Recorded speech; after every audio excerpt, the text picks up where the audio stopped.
मान वस्त्र देऊन मंत्री महोदयांच्या हस्ते बाबांचा सत्कार झालेला आहे।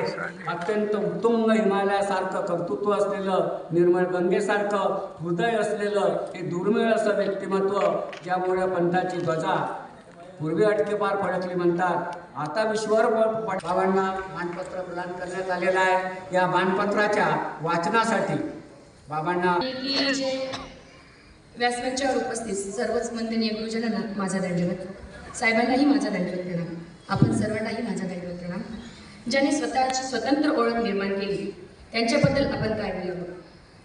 अवघ्या पंथाच्या हृदय सिंहासनावर राज्य करणारे आदरणीय पूजनीय श्रद्धेय बाबांप्रती अखिल भारतीय महानुभाव परिषद नागपूर जिल्ह्याच्या वतीने सस्नेह कृतज्ञतापूर्वक हा सन्मान देऊन सन्मानित करीत आहोत।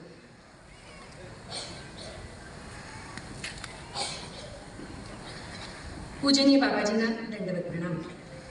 या परमार्गाच्या सेवेअर्थी ईश्वराचा व्यापार चालविण्याच्या दृष्टीने गोसावी यांचा कार्यरत असलेला परिवार हा एकूण 32 प्रकारचा बोलला जातो।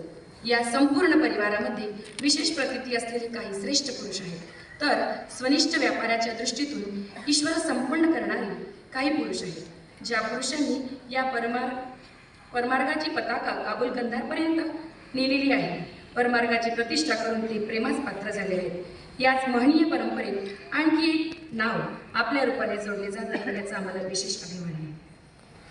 आचार्य आपला जन्म अमरावती जिल्ह्यातील सुरणा या गावी 10 डिसेंबर 1970 ला झाला। श्रीमती लीलाबाई व भाऊराव